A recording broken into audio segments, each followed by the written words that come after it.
Hi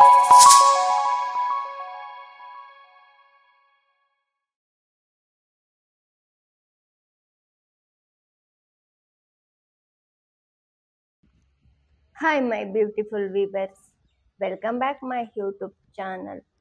ನಾವು ಇವತ್ತು ಸಾಸ್ವೆ ಗಣಪತಿ ಟೆಂಪಲ್ಗೆ ಹೋಗೋಣ ಅಂತ ಹೇಳಿ ಹೋಗ್ತಾ ಇದ್ದೀವಿ.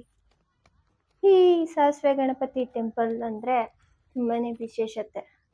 ಇದು ನೋಡಿ, ಇದೆ ಸಾಸ್ವೆ ಗಣಪತಿ ಅಂತ ಇದನ್ನು ಹೇಳ್ತಾರೆ. ಪ್ಲೇಸ್ ಅಂತೂ ನೋಡೋದಕ್ಕೆ ತುಂಬಾ ಚೆನ್ನಾಗಿದೆ. ಈ ಹಂಪೆಗೆ ಬಂದರೆ ನೋಡೋಂಥ ಪ್ಲೇಸಸ್ ನಾನು ಎಲ್ಲ ವಿಡಿಯೋದಲ್ಲಿ ಹೇಳಿದಾಗೆ ತುಂಬಾ ಇದೆ. ಅದರಲ್ಲಿ ನಾವು ನೋಡಿದಂಥ ಪ್ಲೇಸಲ್ಲಿ ಈ ಒಂದು ಸಾಸ್ವೆ ಗಣಪತಿ ಟೆಂಪಲ್ ಕೂಡ ಒಂದು. ಇಲ್ಲಿ ನೇಚರ್ ಅಂತೂ ತುಂಬಾ ಚೆನ್ನಾಗಿದೆ, ನೋಡೋದಕ್ಕಂತೂ ತುಂಬಾ ಸೂಪರ್ ಆಗಿದೆ. ಜೊತೆಗೆ ಇಲ್ಲಿ ಒಂದು ವಿರೂಪಾಕ್ಷ ಟೆಂಪಲ್ ಕೂಡ ಇದೆ. ಈ ವಿರೂಪಾಕ್ಷ ಟೆಂಪಲ್ ಮಾರ್ನಿಂಗು 12 ಗಂಟೆವರೆಗೂ ಓಪನ್ ಇರುತ್ತಂತೆ. 8 ಗಂಟೆಯಿಂದ 12 ಗಂಟೆವರೆಗೂ ಓಪನ್ ಇರುತ್ತೆ. ಮತ್ತೆ 12 ಗಂಟೆಗೆ ಕ್ಲೋಸ್ ಮಾಡಿದ್ರೆ ಇನ್ನು 3ವರೆಗೆ ಓಪನ್ ಇರುತ್ತಂತೆ.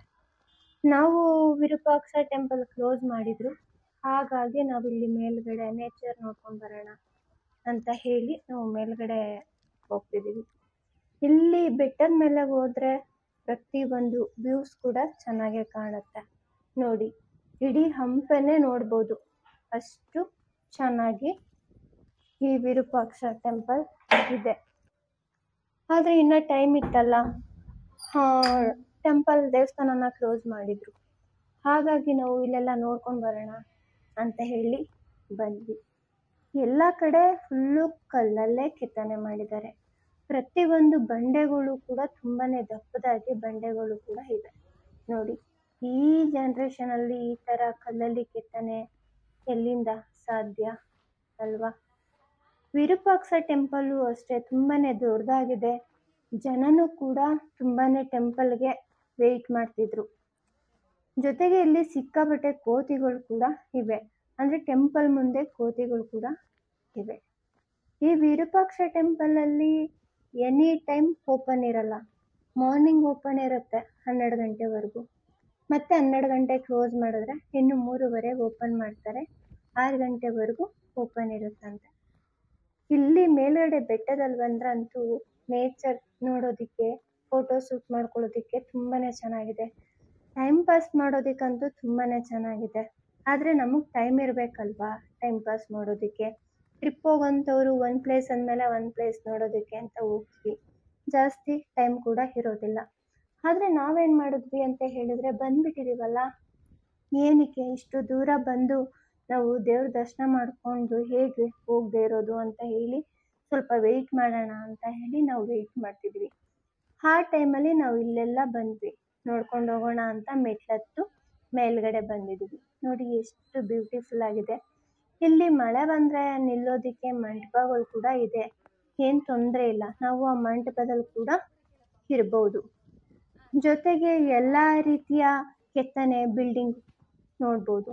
ಅಲ್ಲಲ್ಲಿ ಚಿಕ್ಕ ಚಿಕ್ಕ ದೇವರುಗಳು, ಗುಡಿಗಳು, ಶಿವನ ದೇವಸ್ಥಾನ ಮತ್ತು ಗಣಪತಿ ಚಿಕ್ಕ ಚಿಕ್ಕ ದೇವಸ್ಥಾನಗಳೆಲ್ಲ ನಾವು ನೋಡ್ಬೋದು ಮೇಲ್ಗಡೆ ವ್ಯೂಸ್ ಬಂದರೆ. ಜೊತೆಗೆ ದಪ್ಪ ದಪ್ಪ ಬಂಡೆಗಳಿದೆ, ಆ ಬಂಡೆ ಕೆಳಗಡೆ ನಾವು ಕೂತ್ಕೋಬೋದು. ಬಂಡೆ ಕೆಳಗಡೆ ಕೂತ್ಕೊಂಡ್ರೆ ಏನಾಗುತ್ತೆ ಅಂತ ಹೇಳಿದ್ರೆ ಫುಲ್ಲು ಕೂಲ್ ಆಗುತ್ತೆ. ಸಿಕ್ಕಾಬಟ್ಟೆ ಬಿಸಿಲಲ್ವಾ, ಇಲ್ಲಂತೂ ತುಂಬಾ ಬಿಸಿಲಿದೆ. ನೋಡಿ ಎಷ್ಟು ಚೆನ್ನಾಗಿ ಕೆತ್ತನೆ ಮಾಡಿದ್ದಾರೆ ಕಲ್ಲಲ್ಲೇ. ಇಲ್ಲಂತೂ ಈ ಸೈಡ್ ಅಂತೂ ತುಂಬಾ ಬಿಸಿಲು, ಸಿಕ್ಕಾಬಟ್ಟೆ ಬಿಸಿಲು. ಸ್ವಲ್ಪ ಹೋಗಿ ಬಂಡೆ ಕೆಳಗಡೆ ಕುತ್ಕೊಂಡ್ರೆ ನಿಜಕ್ಕೂ ತುಂಬಾ ಕೂಲ್ ಆಗುತ್ತೆ. ಎಷ್ಟು ಕಾಡು ಥರ ಇದೆ, ಎಷ್ಟು ರೌಂಡ್ ಹಾಕಿದ್ರೂ ಇನ್ನೂ ರೌಂಡ್ ಹಾಕಬೇಕು, ಅಷ್ಟು ಜಾಗ ಇದೆ. ವಿರೂಪಾಕ್ಷ ಟೆಂಪಲ್ ಬಂದರೆ ಅಷ್ಟು ರೌಂಡ್ ಹಾಕಿದ್ರೂ ಸಾಲಲ್ಲ, ಅಷ್ಟು ದೊಡ್ಡದಾಗಿ ಇದೆ. ನಾವು ಇದನ್ನೆಲ್ಲ ಮುಗಿಸ್ಕೊಂಡು ಟೆಂಪಲ್ಗೆ ಟೈಮ್ ಆಯ್ತೇನೋ ನೋಡೋಣ ಅಂತ ಹೇಳಿ ಇವಾಗ ನಾವು ಕೆಳಗಡೆ ಇಳಿತಿದ್ದೀವಿ. ಸ್ವಲ್ಪ ಮೆಟ್ಲಿದೆ, ಕೆಳಗಡೆ ಇಳಿಬೇಕಾದ್ರೆ ಮೇಲ್ಗಡೆನೇ ವಿರೂಪಾಕ್ಷ ಟೆಂಪಲ್ನ ನಾವು ನೋಡ್ಬೋದು, ಅಂದರೆ ವ್ಯೂಸ್ನ ನೋಡ್ಬೋದು, ಅಷ್ಟು ಚೆನ್ನಾಗಿದೆ. ಯಾರೆಲ್ಲ ಹಂಪಿಗೆ ಹೋಗ್ತೀರಾ, ತುಂಬ ಪ್ಲೇಸಸ್ ಇದೆ ನೋಡೋದಕ್ಕೆ. ನೀವು ಗೊತ್ತಾಗಿಲ್ಲ ಅಂತ ಹೇಳಿದ್ರೆ ಗೂಗಲ್ ಮ್ಯಾಪ್ ಹಾಕ್ಕೊಂಡ್ರೆ ಯಾವ್ಯಾವ ಅಕ್ಕಪಕ್ಕ ಟೆಂಪಲ್ ಇದೆ, ಎಲ್ಲೆಲ್ಲಿ ಹೋಗ್ಬೋದು ಅಂತ ಗೂಗಲ್ ಮ್ಯಾಪ್ ಹಾಕ್ಕೊಂಡ್ರೆ ಜಸ್ಟ್ 2 ಡೇಸ್ ಟ್ರಿಪ್. ಹಂಪಿಗೆ ಬಂದರೆ ಅಷ್ಟೇ 2 ಡೇಸ್ ಟ್ರಿಪ್ಪಲ್ಲೆಲ್ಲ ನಾವು ಮುಗಿಸ್ಬೋದು. ನಾವು ಅಷ್ಟೇ 1 ಡೇ ಎಲ್ಲ ಟೆಂಪಲ್ಲು ಕವರ್ ಮಾಡಿದ್ವಿ. ಜೊತೆಗೆ ನಾವು ಸೆಕೆಂಡ್ ಡೇಯಲ್ಲಿ ಕೆಲವೊಂದು 2 ಟೆಂಪಲ್ ಹೋಗಿದ್ದು ಮುಗಿಸ್ಕೊಂಡ್ವಿ. ಹಾಗಾಗಿ ನೋಡೋದಕ್ಕಂತೂ ತುಂಬಾ ಚೆನ್ನಾಗಿದೆ. ನನಗಂತೂ ಹಂಪಿ ಸೈಡ್ ತುಂಬಾ ಇಷ್ಟ ಆಯಿತು. ಆದರೆ ಒಂದೇನು ಅಂತ ಹೇಳೋಕೆ ಬಂದರೆ ತುಂಬ ಬಿಸಿಲು. ನೋಡಿ ಈ ಥರ ಬಂಡೆಗಳಿದೆಯಲ್ಲ, ಅಲ್ಲಿ ಮಧ್ಯ ಖಾಲಿ ಇದೆ. ನಾವು ಬಂಡೆ ಒಳಗಡೆ ಹೋಗಿ ತೂರ್ಕೊಂಡು ಕೂತ್ಕೋಬೋದು. ನೋಡಿ ಮೇಲ್ಗಡೆ ವ್ಯೂಸ್ ಎಷ್ಟು ಬ್ಯೂಟಿಫುಲ್ ಆಗಿದೆ ಅಲ್ವಾ, ತುಂಬಾ ಚೆನ್ನಾಗಿದೆ. ಬಟ್ ತುಂಬ ಸೈಲೆಂಟಾಗೂ ಇದೆ, ಜಾಸ್ತಿ ಜನ ಇಲ್ಲ. ಅಂದರೆ ಮೇಲ್ಗಡೆ ಯಾರೂ ಹತ್ತಿಲ್ಲ, ಎಲ್ಲ ಕೆಳಗಡೆನೇ ವೆಯ್ಟ್ ಮಾಡ್ತಿದ್ರು ಟೆಂಪಲ್ ಓಪನ್ ಆಗಲಿ ಅಂತ ಹೇಳಿ. ನಾವು ಸುಮ್ಮನೆ ಕೆಳಗಡೆ ಕೂತ್ಕೊಂಡು ಏನು ಮಾಡೋದು ಅಂತ ಹೇಳಿ ನಾವು ಮೇಲ್ಗಡೆ ಎಲ್ಲ ನೋಡಿದಾಗುತ್ತೆ ಅಂತ ನಾವು ಮೇಲ್ಗಡೆ ಬಂದ್ವಿ. ತುಂಬಾ ಚೆನ್ನಾಗಿದೆ, ನನಗಂತೂ ಸಖತ್ ಇಷ್ಟ ಆಯಿತು. ನಿಮಗೂ ಕೂಡ ಇಷ್ಟ ಆಗುತ್ತೆ ಅಂತ ನಾನು ಅನ್ಕೋತೀನಿ. ಸೊ ತುಂಬ ಚೆನ್ನಾಗಿದೆ ಅಲ್ವಾ ವಿರೂಪಾಕ್ಷ ಟೆಂಪಲ್. ಒಳಗಡೆ ಅಂತೂ ಎವ್ರಿ ಕೋತಿದ್ದು, ಯಾವುದೇ ಒಂದು ಪೂಜೆ ಸಾಮಾನು ತೊಗೊಂಡೋದ್ರೆ, ಒಂದು ಹಣ್ಣು ತೊಗೊಂಡೋದ್ರೂ ಕಿತ್ಕೊಳ್ಳೋ ರೇಂಜ್ಗೆ ಇಲ್ಲಿ ಕೋತಿಗಳಿವೆ. ಇವಾಗ ನಾವು ಮೇಲ್ಗಡೆಯಿಂದ ಇವಾಗ ಕೆಳಗಡೆ ಹೋಗೋಣ ಅಂತ ಹೇಳಿ ನಡ್ಕೊಂಡು ಹೋಗ್ತಿದ್ವಿ.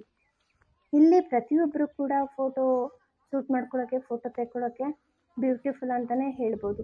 ಯಾಕೆಂದರೆ ಈ ಥರ ಬಿಲ್ಡಿಂಗ್ ಬೇರೆ ಎಲ್ಲೂ ಸಿಗೋದಿಲ್ಲ. ಇವಾಗೆಲ್ಲ ಜನ್ರೇಷನಲ್ಲಿ ಫೋಟೋ ಶೂಟ್ಗೆ ಬೇರೆ ಕಡೆ ಎಲ್ಲ ಹೋಗ್ತಾರೆ, ಆದರೆ ಈ ಥರ ನೇಚರ್ ತುಂಬಾ ನೋಡೋದಕ್ಕೆ ಅಪರೂಪ ಅಂತಲೇ ಹೇಳ್ಬೋದು ಅಲ್ವಾ. ಆಲ್ಮೋಸ್ಟ್ ಟೈಮ್ ಆಗಿದೆ, ನಾವು ಇವಾಗ ವಿರೂಪಾಕ್ಷ ಟೆಂಪಲ್ ನೋಡ್ಕೊಂಡು ಬರೋಣ ಬನ್ನಿ. ಟೆಂಪಲ್ ಅಂದರೆ ಏನು, ನಾನು ಖಂಡಿತ ಒಳಗಡೆ ವಿಡಿಯೋ ಮಾಡೋದಕ್ಕಾಗಲ್ಲ. ಯಾವ ಟೆಂಪಲಲ್ಲೂ ಪರ್ಮಿಷನ್ ಕೊಡೋದಿಲ್ಲ ಅಲ್ವಾ ಒಳಗಡೆ ವಿಡಿಯೋ ಮಾಡೋದಕ್ಕೆ. ಹಾಗಾಗಿ ಟೆಂಪಲ್ ಮುಂದೆಗಡೆ ಮಾತ್ರ ನಾನು ವಿಡಿಯೋ ಮಾಡ್ತೀನಿ ಅಷ್ಟೇ. ನೋಡಿ ಇದೆ ಮುಂದೆಗಡೆ ಎಂಟ್ರಿ ಈ ಥರ ಇದೆ. ಫುಲ್ಲು ದೊಡ್ಡದಾದ ಗೋಪುರ ಓಪನ್ ಆಗಿತ್ತು, ನಾವು ಒಳಗಡೆ ಹೋಗ್ತಿದ್ವಿ. ಅಲ್ಲೂ ಕೂಡ ಕೋತಿಗಳಿತ್ತು, ಮೊಬೈಲಲ್ಲಿ ಕಿತ್ಕೊಬಿಡುತ್ತೋ ಅಂತ ಹೇಳಿ ನಾವು ಅದನ್ನು ವೀಡಿಯೋ ಎಲ್ಲ ಮಾಡೋಕ್ಕೆ ಹೋಗಲಿಲ್ಲ. ಟೆಂಪಲ್ ಅಂತೂ ತುಂಬಾ ಸೈಲೆಂಟಾಗಿತ್ತು. ನಾವು ದರ್ಶನ ಮಾಡಿಕೊಂಡು ನಮ್ಮ ಮನಸ್ಸಿಗೆ ಆರೋಗ್ಯ ಆಯಸ್ಸು ಕೊಡಪ್ಪ ಅಂತ ಕೇಳ್ಕೊಂಡ್ವಿ. ಒಳಗಡೆ ಅಂತೂ ವಿಡಿಯೋ ಮಾಡೋದಕ್ಕೆ ಪರ್ಮಿಷನ್ ಇಲ್ಲ, ಯಾವುದೇ ಟೆಂಪಲಲ್ಲೂ ಕೂಡ ಪರ್ಮಿಷನ್ ಇರೋದಿಲ್ಲ ಅಲ್ವಾ. ಹಾಗಾಗಿ ಟೆಂಪಲ್ ಅಂತೂ ತುಂಬಾ ಚೆನ್ನಾಗಿದೆ. ಜೊತೆಗೆ ಅಕ್ಕಪಕ್ಕ ನೋಡೋಂಥ ಪ್ಲೇಸು ಸಖತ್ತಾಗಿದೆ. ಇಲ್ಲಿ ನಮಗೆ ಆನೆ ಕೂಡ ಇತ್ತು, ಒಂದು ಆನೆ ಕೂಡ ಇತ್ತು. ಎಲ್ಲರೂ ಆನೆನ ನೋಡೋದಕ್ಕೆ ಅಂತಲೇ ತುಂಬ ಜನ ಹೋಗಿದ್ರು, ನಾವು ಕೂಡ ಹೋಗಿದ್ವಿ. ನೋಡಿ ಟೆಂಪಲ್ ಈ ರೀತಿ ಇದೆ, ಚೆನ್ನಾಗಿದೆ ಅಲ್ವಾ. ಎಲ್ಲ ಟೆಂಪಲ್ ಅಂತ ಹೇಳಿದ್ರೆ ಒಂದೇ ದೇವರು ಅಂತ ಏನಿಲ್ಲ, ಅಕ್ಕಪಕ್ಕ ತುಂಬಾ ಅಂತ ಎಲ್ಲ ಥರ ಶಿವ, ಈಶ್ವರ, ಪಾರ್ವತಿ, ಪರಮೇಶ್ವರ ಪ್ರತಿಯೊಂದು ಚಿಕ್ಕ ಚಿಕ್ಕ ದೇವರಿರುತ್ತೆ. ಅದರಲ್ಲಿ ಮೇನ್ ದೇವರು ಯಾವುದು ಇರುತ್ತೆ ಅದಕ್ಕೆ ಒಂದು ನೇಮ್ ಇಟ್ಟಿರ್ತಾರೆ ಅಲ್ವಾ. ಆ ನೇಮೇ ಇದು, ಈ ವಿರೂಪಾಕ್ಷ ಟೆಂಪಲ್. ತುಂಬಾ ಚೆನ್ನಾಗಿದೆ. ಯಾರೆಲ್ಲ ನಾನು ಆವಾಗಲೇ ಹೇಳಿದೆ ಅಲ್ವಾ, ಮತ್ತೆ ಹೇಳ್ತಿದ್ದೀನಿ, ಪ್ರತಿಯೊಂದು ಪ್ಲೇಸ್ ಕೂಡ ಮಿಸ್ ಮಾಡ್ಕೋಬೇಡಿ. ನೋಡಿ ಇದು ಒಂದು ಶಿವನ ವಿಗ್ರಹ, ಎಷ್ಟು ಚೆನ್ನಾಗಿದೆ ಅಲ್ವಾ. ಅಲ್ಲಿ ಹನುಮಂತರಾಯ ದೇವರು ಮುಂದೆಗಡೆ ಒಂದು ಲಿಂಗ ಇದೆ, ಅದ್ರ ಜೊತೆಗೆ ಹನುಮಂತರಾಯ ದೇವರಿದೆ. ಸೊ ಯಾರೆಲ್ಲ ನನ್ನ ವಿಡಿಯೋ ನೋಡ್ತಿದ್ದೀರಾ ದಯವಿಟ್ಟು ಲೈಕ್ ಮಾಡಿ. ಹಾಗೆ ಫಸ್ಟ್ ಟೈಮ್ ಯಾರೆಲ್ಲ ನನ್ನ ಚಾನಲ್ ನೋಡ್ತಿದ್ದೀರಾ ದಯವಿಟ್ಟು ಸಬ್ಸ್ಕ್ರೈಬ್ ಮಾಡಿ. ನಾನು ಪ್ರತಿ ಸಲ ಹೇಳ್ತೀನಿ ಸಬ್ಸ್ಕ್ರೈಬ್ ಮಾಡಿ ಅಂತ. ಜೊತೆಗೆ ನಿಮ್ಮ ಫ್ಯಾಮಿಲಿ ಮೆಂಬರ್ಸು ಕೂಡ ಶೇರ್ ಮಾಡಿ, ಓಕೆನಾ. Thank you so much.